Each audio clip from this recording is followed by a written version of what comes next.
Silas Thorne shoved the carved hickory wood out of sight behind the porch rain barrel, setting his jaw as the distant rattle of an approaching wagon grew louder across the plains. He would not be seen as a broken man on his own land, not today, and certainly not by the hired hands he desperately needed.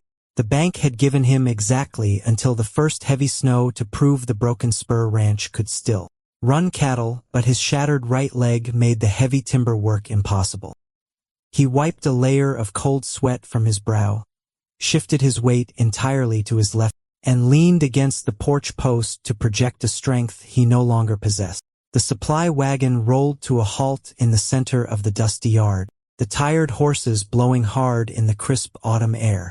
Silas braced himself, waiting for the 3 rough men the agency had promised to send. Instead, the driver merely tied off the reins, and a single passenger stood up in the back. When she stepped down to the dirt, the heavy wagon suspension groaned loudly in relief. Silas could not stop himself from staring. The woman was towering, standing well over 6 feet, with a frame that dwarfed the wagon driver. Her shoulders were incredibly broad, and heavy, corded muscles shifted beneath the torn, rolled-up sleeves of her faded blue dress. She looked as though she had been carved directly from the mountainside, covered in trail dust and sweat. Yet her face held a quiet, resolute dignity. Her name was Martha Vance. She took a slow breath, surveying the isolated ranch, before her sharp eyes settled on the cowboy leaning against the porch. She walked toward him, her heavy leather boots crunching rhythmically in the dry earth. As she drew closer, her gaze flicked downward for a fraction of a second. Protruding just 2 inches past the curved edge of the oak rain barrel was the smooth handle of a walking cane. She looked back up to Silas, instantly recognizing the tight lines of pain around his mouth, the unnatural stiffness of his posture, and the desperate, rigid pride in a man trying to hide his ruined leg. She noticed, but her expression remained completely neutral. She understood the weight of being judged by appearances, and she decided right then to protect this proud man's secret. I am so very glad you have joined me for this story today. Pull up a chair. Let me know where you are listening from, and let us see what these 2 choose to do. You the owner? Martha asked, her voice calm and steady, carrying a softness that surprised him given her immense physical presence. Silas Thorne, he replied, keeping his voice flat, trying to ignore the throbbing pain shooting up his right thigh. I sent word to the agency for a crew. They were supposed to send 3 men to help replace the north pasture fencing and shore up the barn beams. They sent me, Martha said simply. I am Martha Vance. I can do the work of 3 men, Mr. Thorne. Have done it most of my life. Silas frowned, his grip tightening on the porch post. He felt a sudden spike of panic. If she could not handle the sheer weight of the logs, he would have to step in. If he stepped in, he would fall, and she would see he was useless. This is heavy timber work, Miss Vance. The frost is coming soon. I do not have time for delays, and I do not have the money to pay for partial work. I am not asking for charity, Martha said. She turned back toward the wagon, where a massive wooden supply crate sat near the tailgate. The driver was watching her, clearly unbothered by the idea of making a woman unload her own freight. Martha did not ask for his help. She stepped up to the tailgate, planted her powerful thighs, wrapped her thick arms around the heavy crate, and lifted it with a smooth, terrifying grace. The muscles in her shoulders and back strained against the fabric of her dress, but she carried the massive load across the yard and set it gently onto the porch boards without a single heavy breath. Silas watched, speechless. He had never seen a man move that much dead weight so easily, let alone a woman. But beneath his astonishment, the bitter reality of his own limitation gnawed at him. A year ago, he would have hoisted that crate himself. Now, he was reduced to leaning on a post while a woman did the heavy lifting. Martha straightened up, wiping the dust from her hands. Show me where the post-hole diggers are, Mr. Thorne. I will start on the north line before the sun goes down. Silas nodded slowly. I will come out with you, show you where the property line runs. He pushed off the post. The moment his right boot took his weight, His knee buckled slightly. He caught himself, his face paling, a sharp breath hissing through his. He waited for her to point it out, to ask what was wrong, to pity him. Instead, Martha turned her back to him, pretending to inspect the horizon. "I would appreciate you riding out with me, Mr. Thorne," she said quietly, her back still turned. "I am not familiar with the terrain, and I would feel better if you led the way on horseback. I will follow with the wagon." She was giving him an excuse to ride instead of walk. Silas stared at her broad, muscular back, a profound sense of confusion mixing with a sudden, cautious relief. He swallowed his pride, took a careful step toward the barn, and realized that getting this giant woman to do the labor was only going to be half the battle. The ride out to the north pasture took nearly an hour, and Silas Thorne spent most of it trying to ignore the deep, throbbing ache in his shattered right leg. He rode ahead on his dun gelding, his posture rigid, while the heavy supply wagon rattled along the rutted trail behind him. He did not look back, but he could hear the steady, rhythmic clicking of the harness and the creak of the suspension. Every time he shifted his weight in the saddle, a sharp reminder of his own fragility burned through his thigh. He was a man who had built his life on his physical capability, on the strength of his back and the steadiness of his hands. Now, he was leading a woman out to do the heavy labor that was rightfully his, and the shame of it was a bitter taste in his mouth. When they reached the ridge overlooking the north boundary, the wind had picked up, carrying the sharp, biting scent of coming snow. Silas pulled back on the reins and halted. The fence line was in ruins. The summer storms had washed out the shallow posts, and a section of the heavy wire lay tangled in the freezing mud for nearly a quarter of a mile.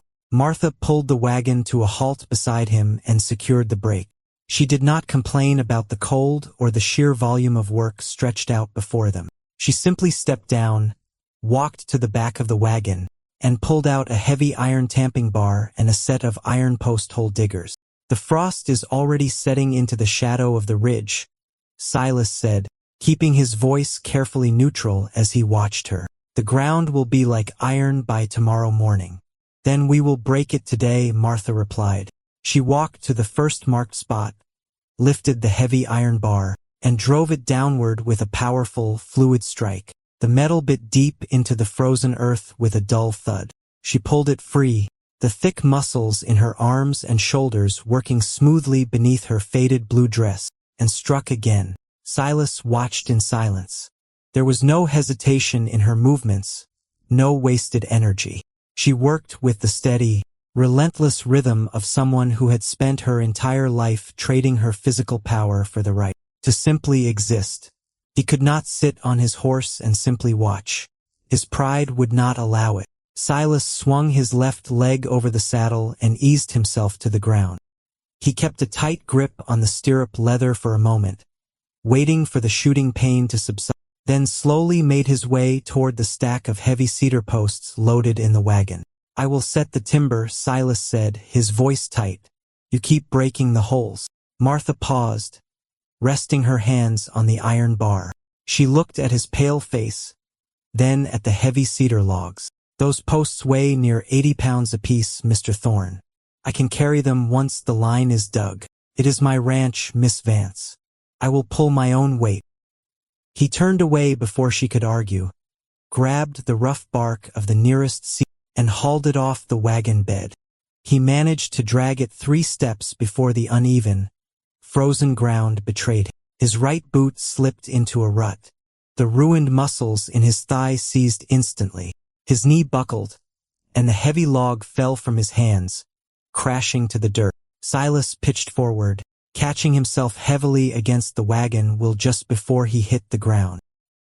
He leaned there, his breath hissing sharply, his eyes squeezed shut in blinding pain and overwhelming humiliation. He waited for the soft sounds of pity, for the sudden rush of foot, for her to tell him to sit down and rest like a broken old man. The footsteps came, but they were slow and deliberate. Martha walked over to the dropped log. She did not ask if he was all right. She did not reach out to steady him. Instead, she bent down, wrapped her large, calloused hands around the thickest end of the cedar post, and hoisted it up to her waist. "I can drive the holes and I can carry the timber, Mr. Thorne," Martha said, looking out at the long, empty valley rather than at his face. "But I do not know the natural curves of this land. If a fence is set blind, the winter snow drifts will push it over by January. I need an eye for the line. I need someone who knows how the water runs off this ridge. If you guide the placement and set the plumb, I will provide the shoulder. Otherwise, we are just wasting good wood." Silas slowly opened his eyes, staring at her broad back. She was not pitying him. She was offering him a partnership where his knowledge mattered more than his shattered leg. She was preserving his dignity, and doing it so quietly that another man might not have even noticed. "The line needs to follow the rock ridge," Silas managed to say, his voice rough with emotion he refused to name. "Keep it high out of the meltwater." They found a rhythm. She broke the earth and carried the heavy wood, while he moved slowly beside her, aligning the posts and guiding the wire. They spoke very little, but the silence between them changed from something defensive into a quiet, shared understanding. As dusk began to settle and the temperature plummeted, they reached the far edge of the north pasture. The rhythm broke. Silas stopped, staring ahead with a sinking heart. A recent rockslide from the heavy autumn rains had entirely wiped out the natural canyon wall that served as the rest of the boundary. In its place was a massive, open gap nearly 50 yards across. "The agency did not send enough wire for this," Silas said, the quiet defeat returning to his voice. "And standard posts will not hold it. We would need to drop mature pines from the upper slope and build a barricade line. That is work for a full logging crew with a team of oxen." He rubbed his face with a cold, trembling hand. "The bank inspector comes in 4 days. If this pasture is not secure, they foreclose on the whole spread. You cannot fix this, Miss Vance. No one person can. I will pay you for today, but you should take the wagon back to town tomorrow." Martha looked at the massive gap, then at the exhausted cowboy who was trying so hard to surrender with grace. She walked to the wagon and reached into her heavy tool crate. She did not pack her belongings. Instead, she pulled out a massive double-bit felling axe, the steel head glinting sharply in the fading light. "We had best start cutting then, Mr. Thorne," Martha said quietly, turning toward the dark, heavily timbered slope, "because I am not going back to town." The sharp, rhythmic crack of the felling axe echoed across the darkening valley, cutting through the howl of the bitter wind. Silas sat atop his dun gelding, a heavy coil of forged logging chain resting across his saddle horn, watching the towering woman work in quiet awe. Martha swung the heavy double-bit axe with a terrifying, beautiful precision. She did not hack at the mature pine. She dismantled it. Her broad shoulders and thick biceps absorbed the violent shock of each impact, her breath rising in steady white plumes in the freezing air. When the first massive tree began to groan, she stepped back with calm calculation, watching it crash perfectly along the ruined boundary line. Over the next 2 days, the impossible gap in the north pasture began to look like salvation.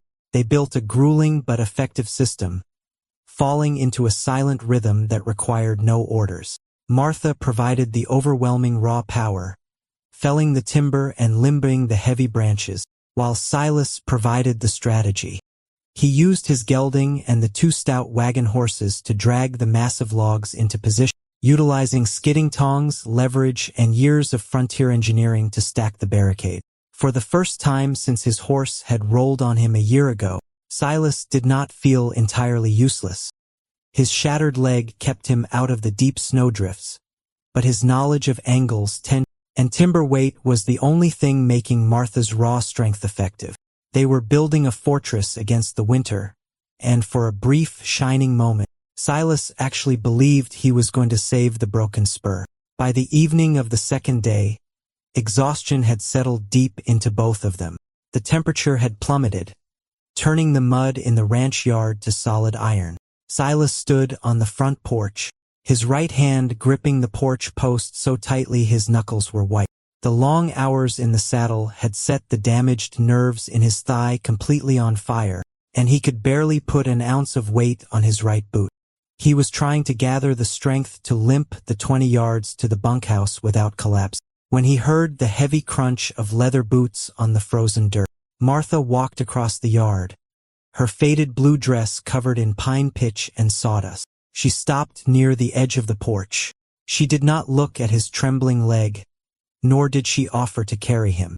Instead, she walked deliberately to the oak rain barrel at the corner of the house. She reached behind it, her large, calloused fingers closing around the smooth handle of the carved hickory cane he had hidden before. She arrived.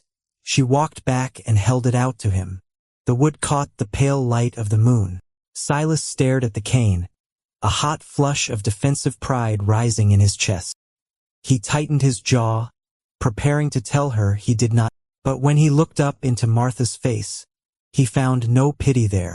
There was only the quiet, steady understanding of a woman who knew exactly what it cost to pretend you were unbreakable. A man cannot map a fence line or rig a logging chain if he is stuck leaning on a porch post, Martha said softly, the wind catching loose strands of her light brown hair. There is a difference between surrender and common sense, Mr. Thorne. Take the wood. Silas looked at her outstretched hand. He noticed, for the first time, that her massive knuckles were raw and split from the freezing bark, hastily wrapped in torn strips of canvas. She was bleeding for his land, fighting for a ranch that was not hers, and she was doing it without a single word of complaint. Slowly, Silas released his death grip on the porch post. He reached out and took the hickory cane.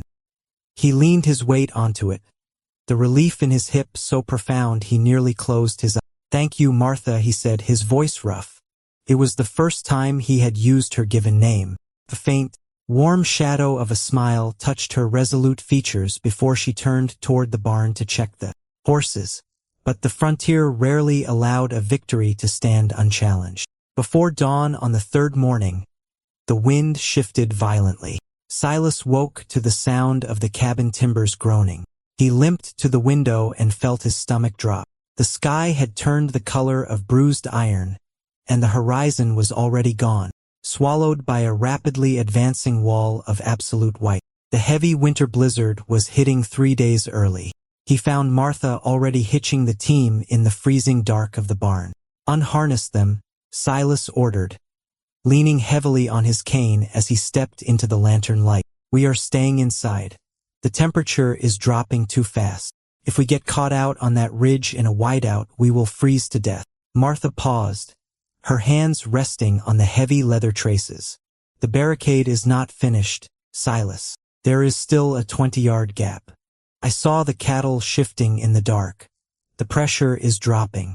The herd knows the storm is coming, and they are moving toward the ravine to find shelter. If we do not plug that gap, they will drift right through it and freeze in the canyon. I am not risking your life for my cattle, Silas said, his voice hard with protective authority. Let the bank take it. It is just dirt, Martha. Drop the harness. Martha turned to face him, her massive frame casting a long shadow across the hay-strewn floor. She looked at the man who had treated her with nothing but dignity, the man who had trusted her with his pride. She knew what it was to wander the world with nowhere to belong, and she would not let this good man lose his home. You told me you would pull your own weight, Martha said quietly, grabbing the heavy felling axe from the wagon bed. I expect you to keep your word. Without waiting for his permission, the giant woman turned and walked straight out of the barn, disappearing into the blinding, freezing fury of the approaching storm. Silas Thorne stared at the empty barn doorway, the howling wind throwing a sheet of freezing white powder across the hay-strewn floor. For a long moment, the only sound was the nervous shifting of his dun gelding in the nearest stall. Silas looked down at his ruined right leg, the dull, throbbing agony already spreading upward into his hip just from standing in the cold. Every instinct of survival told him to stay inside, to let the bank take the land, to admit defeat. But he thought of Martha Vance walking into a blinding blizzard to save a ranch that was not even hers, simply because he had asked her to pull her own weight. Silas tightened his jaw, gripped his hickory cane, and turned toward the tack room. The wind hit him like a physical blow the moment he rode out of the barn. The world had been erased, reduced to a chaotic, swirling whiteout that froze the moisture in his eyes and stole the breath from his lungs. He gave the gelding its head, trusting the horse to find the fence line they had been building for 2 days. He could not see 5 feet in front of him, but after 20 grueling minutes of fighting the drifts, he heard it. The steady, rhythmic, violent crack of a felling axe against frozen timber. He found Martha near the edge of the rockslide, a towering silhouette in the driving snow. She had already dropped 1 mature pine and was rapidly cutting the face notch into a second, her massive shoulders driving the steel deep into the freezing wood. Just beyond the tree line, Silas could hear the terrified lowing of the herd. The cattle were massing near the gap, driven forward by the punishing wind, desperate to escape into the fatal, exposed canyon. Silas spurred the gelding forward, uncoiling the heavy logging chain from his saddle. He did not shout over the storm. He simply rode his horse alongside the fallen log, leaned down through the blind, and wrapped the forged iron links around the heavy timber, hooking it tight. Martha looked up, her face flushed with the brutal cold, her light brown hair crusted with ice. She saw the cowboy had kept his word. A look of profound, quiet respect passed between them before she turned back to the standing pine and swung the axe with terrifying force. When the tree groaned and snapped, falling perfectly across the last of the gap, Silas spurred the gelding and the wagon horses, pulling the chained timber into the final wedge. The barricade held.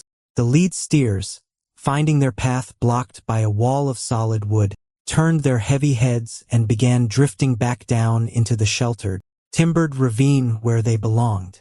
The herd was safe, but the temperature was dropping too fast. Silas tried to dismount to retrieve his logging chain, but his right leg had gone completely numb. When his boot hit the frozen ground, his knee collapsed entirely. He fell hard into a snowdrift, the air rushing from his lungs. Before he could drag himself up, Martha was there. She did not ask if he was all right. She reached into the snow, grabbed the heavy canvas of his coat, and hauled him to his feet with one massive, powerful pull. The line shack, Silas rasped, pointing toward the dark shape of a timber ridge about 100 yards away. We cannot make it back to the house. They left the horses sheltered in a deep, windless cluster of spruce and fought their way to the old trapper's shack. It was no larger than a tack room, built of heavy, unpeeled logs, but it was dry. Martha forced the heavy door shut against the howling wind, plunging them into absolute darkness. Silas sank onto the dirt floor, his entire body trembling violently, his leg burning with an agonizing, returning fire as the air warmed slightly. He heard Martha moving in the dark. A moment later, the sharp strike of a sulfur match illuminated the small room, and she set fire to a tin of dry kindling kept on the hearth. The small flames cast a warm, flickering glow across her resolute face. She knelt beside the fire, her breathing heavy, and began to unwrap the torn canvas strips from her massive hands. Silas watched in silence. The cold had split her knuckles deep, and her calloused palms were raw and bleeding from the violent friction of the axe handle. She had torn her own flesh to shreds to save his livelihood. Silas reached out, his hand shaking slightly, and caught her thick wrist before she could pull away. Martha froze, her muscles tensing, expecting him to recoil from the roughness of her skin. Instead, Silas gently pulled her hand closer to the firelight, looking at the bloody, freezing cuts with a profound, quiet sorrow. "You did not have to do this," Silas said, his voice rougher than the wind outside. "I told you to let the bank take it. Why did you walk out into that storm, Martha?" Martha looked at the man holding her hand. Her whole life, men had looked at her hands and seen only a machine, a brute instrument meant to pull wagons or dig trenches. No one had ever held her hand with gentleness. "Because I have spent my entire life building fences for other people," Martha said softly, the armor finally dropping from her exhausted voice. I have chopped their wood, hauled their freight, and moved on when they decided I was too large, too strange, or too wild to keep around. I walked out into that storm because, for the first time in my life, a man looked at me and saw a partner instead of a plow horse. You trusted me with your pride, Silas. I was not going to let you lose your home. Silas stared at her, the truth of her words shifting something deep and immovable inside his chest. He had spent the last year pushing everyone away, convinced his broken leg made him a burden. Yet here was this giant, powerful woman, telling him that his true worth had nothing to do with his physical strength, but with his character. He did not let go of her hand. They sat together on the dirt floor as the storm raged outside, the silence between them turning into a deep, unshakable safety. But when the gray light of dawn finally crept through the cracks in the timber, the real cost of the night revealed itself.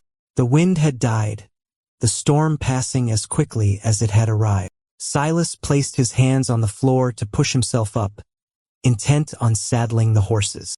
The moment his right leg moved, a blinding, sickening pain shot through his hip, and his vision went entirely black.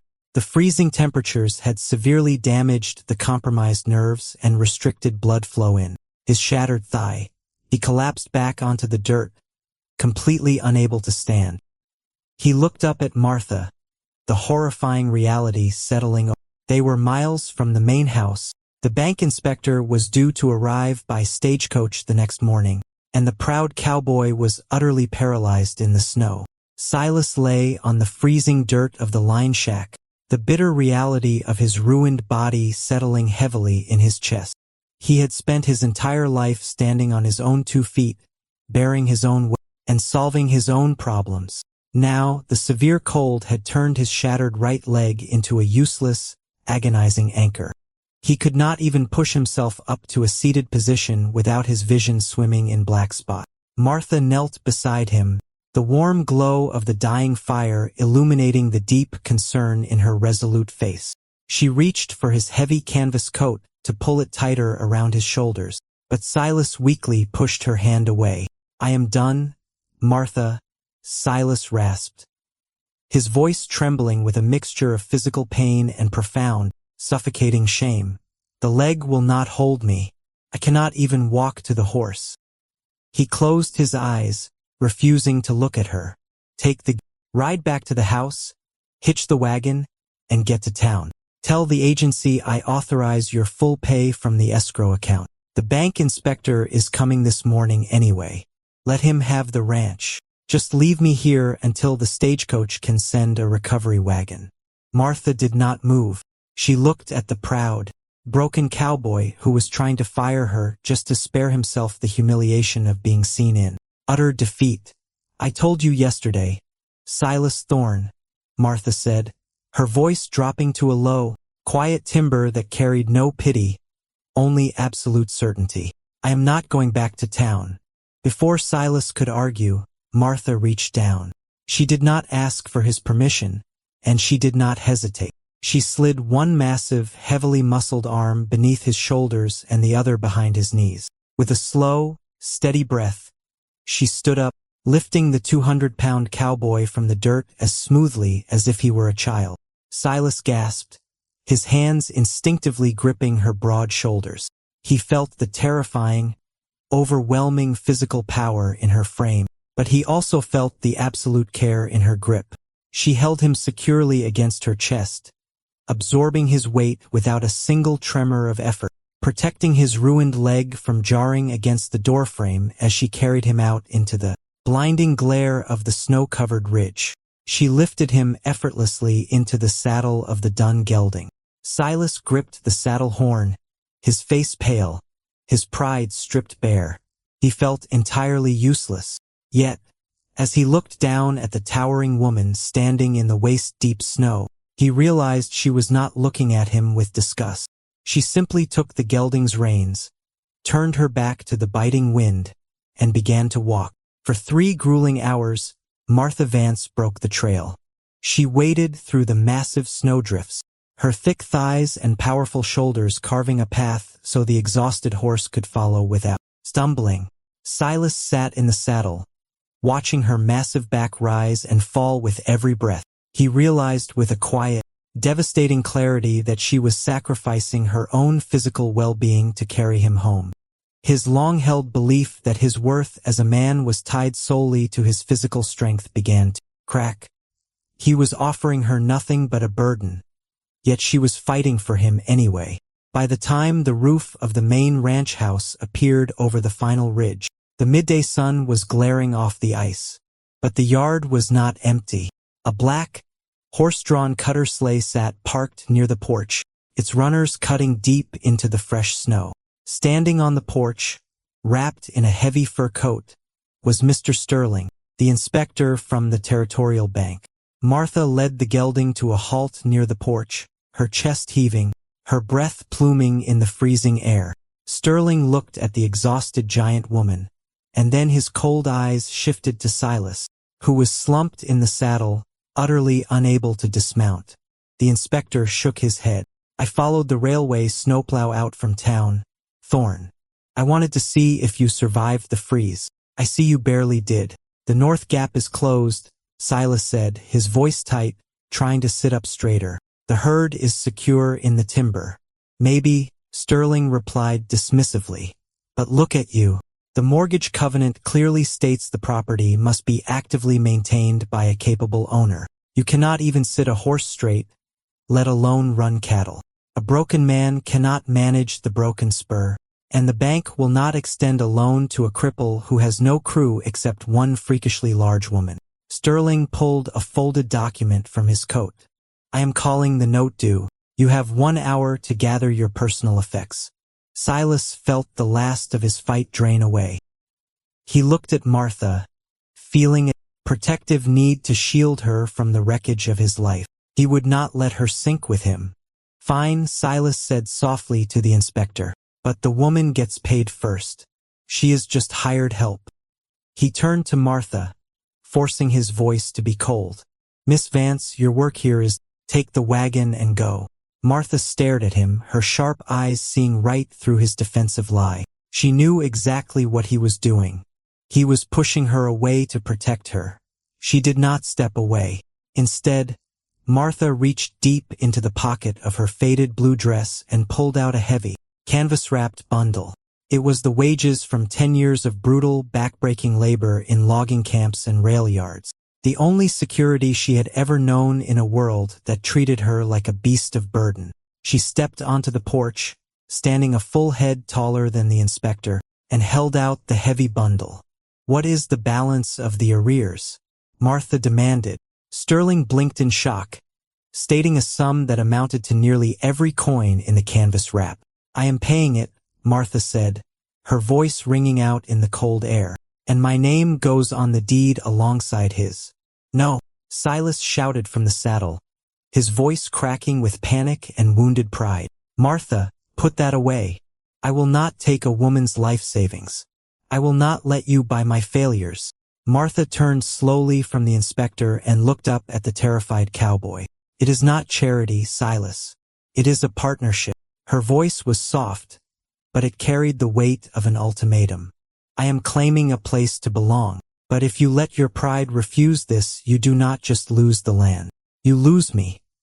Inspector Sterling sat frozen in his heavy fur coat, staring at the canvas bundle in Martha Vance's massive, scarred hands. The wind whipped across the porch, carrying the sharp bite of ice, but the silence that followed her declaration was heavier than the storm they had just survived. Sterling looked from the giant woman standing firmly on the porch boards to the exhausted cowboy, slumped in his saddle, recognizing that the dynamic of the Broken Spur had just permanently shifted. With a stiff, practiced motion, Sterling reached out and took the bundle. He untied the thick hemp cord and quickly counted the stacks of Frontier Bank notes and heavy coins. It was exactly enough to clear the winter arrears and satisfy the mortgage covenant. "You are a fool, Miss Vance," Sterling said coldly, producing a leather-bound ledger from his coat and scribbling a rapid receipt. You just spent your life savings to buy half of a dying ranch with a crippled partner. The bank will be back for the rest in the spring. Then we will see you in the spring, Martha said, her voice like grinding stone. She took the receipt, refusing to break his gaze. Sterling sneered, turned on his heel, and climbed into his cutter sleigh, snapping the reins and disappearing down the snowpacked trail. Silas watched the sleigh vanish, his chest heaving. The adrenaline that had sustained him through the blizzard was entirely gone, leaving only the blinding, suffocating reality of his own failure. He had not saved his ranch. He had been bought and paid for by a woman he had hired just 3 days ago. Martha walked down the porch steps. Without a word, she reached up, lifted him gently from the saddle, and carried him into the house. She set him down in the heavy leather armchair near the hearth, turning immediately to build a fire. The small cabin remained dead silent as the flames finally caught, casting a warm, flickering glow across the freezing room. Martha knelt beside his chair, her massive hands reaching for his frozen right boot to inspect the damage to his leg. "Don't," Silas rasped, pulling his leg back with a sudden, bitter flinch. He gripped the arms of the chair, his knuckles white, his eyes burning with suffocating shame. "Do not touch it, Martha. Just leave it." Martha stopped, resting her hands on her own knees. She looked up at him, her expression entirely calm, waiting for the storm inside him to break. "I told you to go," Silas said, his voice cracking, the fierce independence he had clung to for a year finally shattering. "I ordered you off my land. Why didn't you listen? You just threw away 10 years of your blood and sweat on a dead weight." He swallowed hard, staring into the fire because he could not bear to look. "When my horse rolled on me a year ago, the woman I was supposed to marry packed her bags the very next morning. The ranch hands I hired took their pay and rode out before the week was over. They looked at my leg and told me a broken man cannot survive in this country. They were right.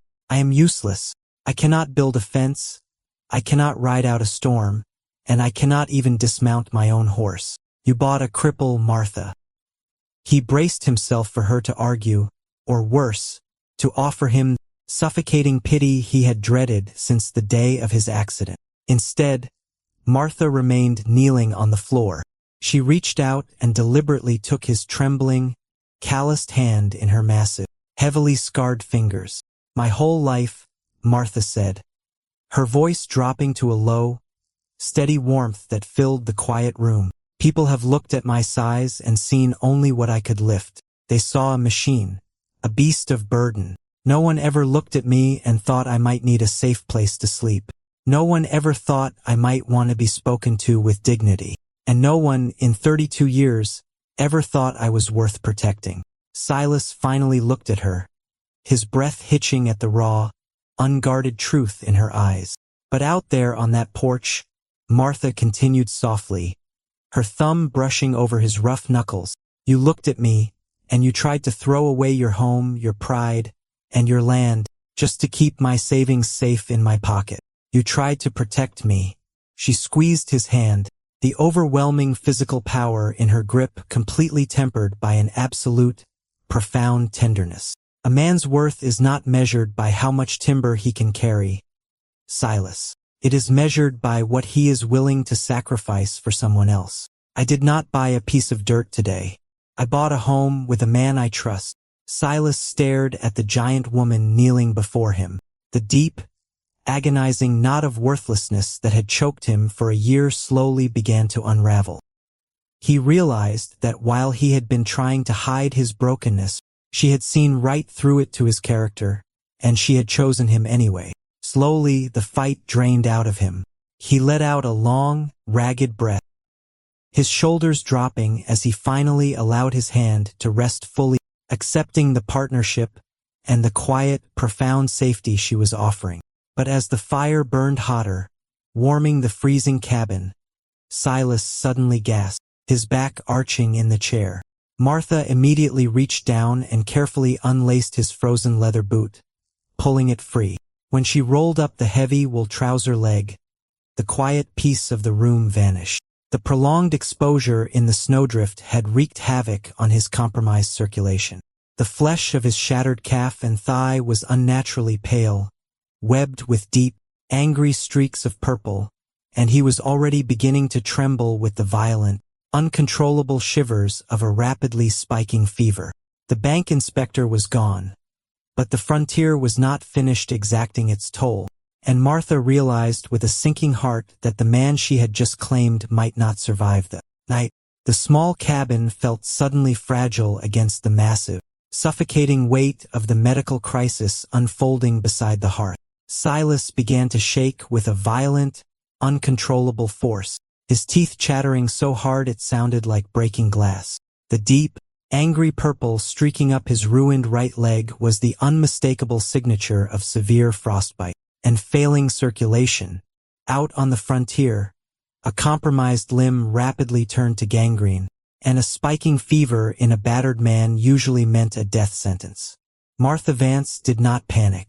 She had spent 10 years surviving in remote logging camps where shattered bones and freezing temperatures were a daily reality.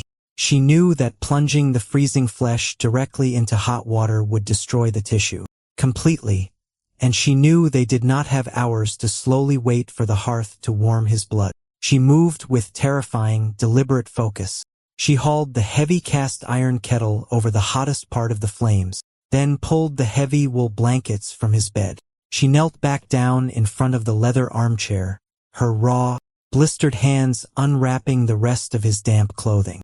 Silas tried to push her away, his movements weak and uncoordinated, his pride fighting a battle his body had already lost. "Stop," Silas gasped, his skin terribly pale, his eyes unfocused. "Let it go, Martha. You have the deed now. You have the land. Do not waste your time on a dead man." "I did not buy a graveyard, Silas Thorne," Martha said, her voice carrying a fierce, unshakable authority that cut straight through his rising delirium. "And I do not quit on a partner. You are going to fight this." When the water was warm but not boiling, she soaked thick strips of clean canvas, wrung them out, and began to carefully wrap his freezing thigh and calf.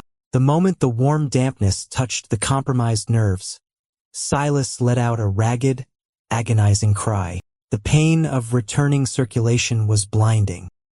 He grabbed the heavy wooden arms of the chair, his knuckles turned, his body arching in pure agony. Martha did not flinch, but her heart ached at the sound. She continually swapped the cooling cloths for warm ones, working the heavy, corded muscles of her own arms to maintain a relentless, steady rhythm. She rubbed his chest and his arms, using the massive friction of her calloused hands to force the blood to keep moving through his shivering core. As the hours dragged past midnight, the agonizing pain in his leg gave way to a blazing, consuming fever. The infection from the compromised tissue was trying to take hold. Silas slumped in the chair, his chest heaving, the sweat pouring down his weathered face. The violent shivers threatened to shake him apart. The fire in the hearth was roaring, but the cold was inside him now, deep in his bones. Martha knew the external heat was no longer enough. She pulled the heavy wool blankets around him, then sat sideways on the wide edge of the leather chair. She wrapped her massive, incredibly powerful arms entirely around his trembling frame and pulled his back flush against her broad chest. She held him with everything she had, trapping his heat, sharing the overwhelming, radiating warmth of her own towering body. "I am sorry," Silas whispered into the dark, his mind drifting in the dangerous haze of the fever. "I just wanted to save the ranch. I did not want to be a burden to anyone. I did not want to drag you down." "You are not a burden," Martha murmured, resting her chin gently against the top of his damp hair. She tightened her arms around him, holding him completely secure. "You are the bravest man I have ever known. Just rest, Silas. I have the weight." For the first time in a year, Silas stopped fighting. He stopped trying to prove he was unbreakable. Surrounded by the sheer, immovable strength of the giant woman holding him, he finally allowed himself to surrender. He let go of his guilt, his shame, and his crippling independence. sinking completely into her protective embrace. The grandfather clock in the corner ticked the grueling hours away. Martha did not sleep. She held him through the darkest part of the freezing night, feeling every agonizing tremor, silently refusing to let the frontier take the only man who had ever looked at her with true respect. When the pale, gray light of dawn finally crept through the frosted window panes, the cabin was utterly silent. Martha slowly opened her heavy eyes. The violent shivering had stopped. She carefully unwrapped her arms and leaned forward to check his face. Silas was asleep, his breathing slow, deep, and steady. The blazing heat of the fever had broken. She looked down at his right leg. The angry purple streaks had faded to a deep, bruised red. The limb was badly battered, and it would always carry the heavy scars of the cold, but the tissue was alive. He had survived. Martha let out a long, trembling breath, the exhaustion of the last 3 days finally crashing over her massive frame. She slowly stood up, her muscles aching, and walked to the kitchen stove to brew a pot of coffee. Behind her, she heard the quiet rustle of wool blankets. Silas opened his eyes. The delirium was gone. He looked at the cabin, bathed in the soft moon, and then he looked at the giant woman standing near the stove. He saw her exhausted posture, the heavy dark circles under her eyes, and the bloody bandages still wrapped around her enormous hands. She had literally pulled him back from the edge of the grave. Silas knew with absolute clarity that he loved her. He loved her strength, her quiet dignity, and her fiercely compassionate heart. But as he looked at the folded bank receipt sitting on the table, a new, terrifying fear gripped him. Martha had bought her way into a home because she desperately needed a place to belong. But did she actually want the broken, aging cowboy that came with it? Or had she merely saved his life out of a sense of duty to her new investment? The storm was over, but Silas realized the greatest risk of his life was still waiting for him. The pale morning sunlight stretched across the rough timber floorboards of the cabin, illuminating the small, folded bank receipt resting on the kitchen table. Silas Thorne sat in the heavy leather armchair, the thick wool blankets still wrapped around his shoulders. His right leg throbbed with a deep, bruised ache, but the terrifying numbness of the frostbite was gone. He watched Martha Vance standing near the cast-iron stove. Her broad, muscular back was to him as she quietly tended a boiling pot of coffee. She looked exhausted, her heavy frame carrying the weight of a 3-day battle against the winter, the bank, and death itself. Silas gripped the wooden arms of the chair. He owed this giant woman his life, his land, and his dignity. But the proud cowboy could not bear the thought of trapping her. "Martha," Silas said, his voice rough but steady in the quiet room. She turned, wiping her calloused, blistered hands on an old canvas towel. She did not speak, simply waiting for him with that calm, observant patience he had come to rely on. "You have your name on the deed now," Silas continued, forcing himself to look her in the eye. "You bought a half share of the Broken Spur, and you earned every inch of it. When the spring thaw comes, you can hire a proper, healthy crew. You will have a place to belong just like you wanted, but you do not have to carry a crippled partner to keep it. If you want me to ride out when the snow clears, I will go. I will not hold you down." Martha slowly lowered the canvas towel. She walked across the cabin, her heavy leather boots quiet on the floorboards, and stopped in front of his chair. She looked down at the battered, aging cowboy who was once again trying to push her away just to ensure she was safe.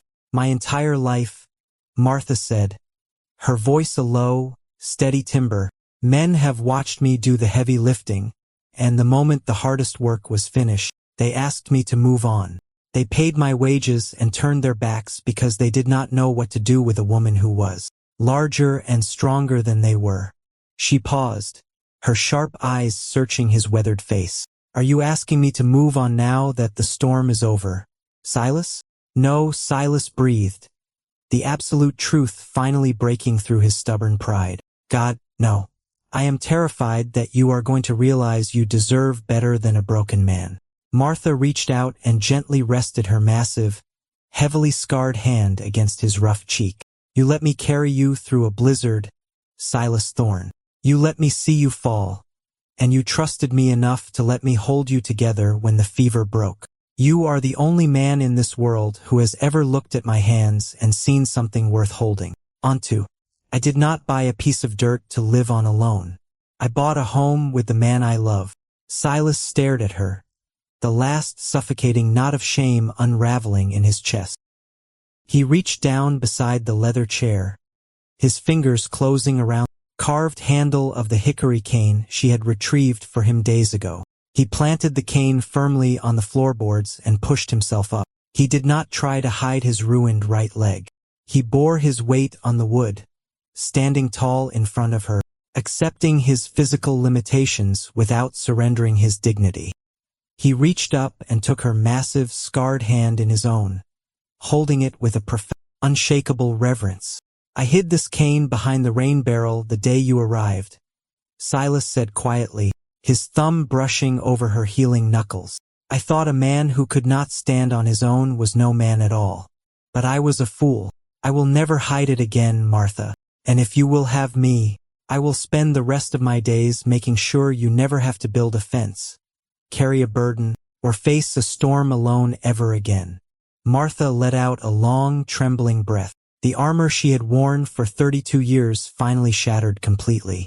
She leaned forward, resting her forehead against his shoulder, and Silas wrapped his arms around her towering frame, holding her tightly in the warm, quiet safety of their own home. By late April, the bitter freeze was nothing but a memory, and the frontier bloomed with the pale green promise of spring. The massive pine barricade they had built together in the blinding snow held perfectly against the rushing meltwater of the North Ridge, keeping the herd safe and secure in the upper pasture. The Broken Spur was alive, and it was no longer a place of isolated silence. Silas sat on the front porch in the golden light of the late afternoon, the ledger book resting on his knee and his hickory cane leaning openly against his chair. He managed the finances, the horse training, and the rigging, his sharp eye for the land guiding the ranch to a slow, steady prosperity. He looked up at the sound of heavy footsteps in the yard. Martha was walking back from the barn, her faded blue dress dusted with fresh hay, her powerful arms swinging easily at her sides. She was no longer a weary traveler bracing for rejection. She moved with the quiet, radiant confidence of a woman who knew exactly where she belonged. As she reached the porch steps, Silas closed the ledger. He stood up, leaning comfortably on his cane, and pulled the second wooden chair out. Martha smiled, a warm, beautiful expression that crinkled the corners of her eyes, and sat beside him. Silas handed her a steaming cup of coffee. They did not need to speak. As the sun dipped below the distant mountains, casting long shadows across the land they owned together, Silas rested his calloused hand over hers, content in the quiet, enduring peace of a love that was built to last. This story is a work of fiction created for entertainment and reflective storytelling. All characters, names, dialogue, events, towns, ranches, and circumstances are fictional or dramatized. Any resemblance to actual persons, living or dead, or to actual events or places is coincidental.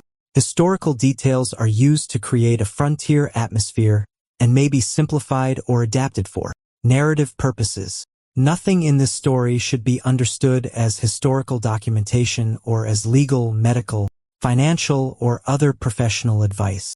The story is intended for a general audience and explores universal themes such as dignity, compassion, resilience, forgiveness, belonging, family, and second chances.